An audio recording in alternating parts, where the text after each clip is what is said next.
Europe 1. Le grand direct des médias avec Jean-Marc Morandini. Et le fait média du jour, ce sont donc les chaînes qui commencent à annoncer leur programme pour les fêtes de fin d'année. Jérôme Vinichenko, bonjour. Bonjour Jean. Vous êtes notre expert média. On a quand même le sentiment que pour certaines chaînes, Noël arrive de plus en plus tôt. Oui, hier soir, les chaînes ont annoncé les émissions qu'elles diffuseront la semaine du 12 au 18 décembre. En effet, vous allez me dire qu'on ne sera pas encore au pied du sapin en train de manger des papillotes, c'est pas faux. Mais il en faut beaucoup plus pour refroidir les ardeurs des programmateurs qui commencent déjà à sortir les boules et les guirlandes sur leur grille. Et c'est D8 qui dégaine la première et elle n'y va pas de main morte. Vous allez le voir, tout le monde s'y colle sur la chaîne. Sandrine Arcizet et Elodie Hageron, les deux spécialistes des bêtes à poil et à plumes, iront dans les Alpes, en Suisse ou en Laponie et découvriront les joies du prime time avec une émission intitulée Les animaux de Noël. Ce sera le samedi 12 décembre.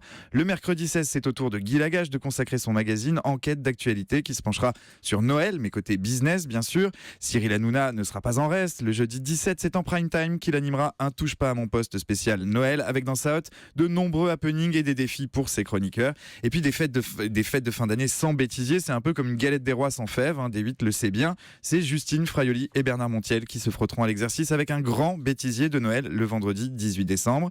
Ils ne seront pas les seuls sur le créneau cette semaine-là, puisqu'une autre chaîne de la TNT programme elle aussi un bêtisier tourné au musée Grévin. C'est W9 le jeudi 17 décembre et il sera présenté par Jérôme Anthony. Alors, on l'a compris, D8 met déjà le paquet, mais ce n'est pas le cas de tout le monde. Oui, sur France 2, on y va un petit peu plus discrètement. La chaîne mise sur Christophe Michalak avec une semaine spéciale pour son émission Dans la peau d'un chef, programmée à 17h20 du lundi au vendredi. Une semaine consacrée au dessert de Noël avec un invité très prestigieux, le maître du macaron, Pierre Hermé.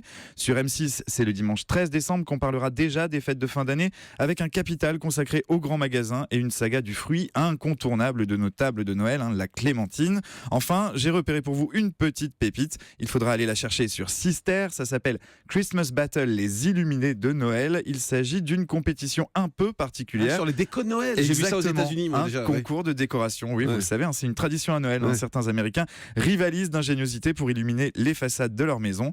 Dans ce programme, diffusé à partir du vendredi 18 décembre à 20h55, on risque bien d'en prendre plein les mirettes. Voilà, et en revanche, il y a des chaînes qui ont décidé de faire des paris pendant les fêtes de fin d'année. Oui, c'est le cas de TF1 et de Énergie 12. Le jeudi 17 décembre, la Une lancera Contact, une fiction, un pilote de 2 fois 52 minutes. C'est l'histoire d'un consultant qui apporte son aide à la police, mais il a un don très spécial puisqu'il lui suffit de toucher un objet pour voir qui l'a touché avant. Ça peut être très pratique quand on se retrouve devant l'arme d'un crime. Au casting, on retrouve notamment Thomas Joannet et il se dit que si ces 2 épisodes fonctionnent bien, Contact pourrait devenir une série récurrente.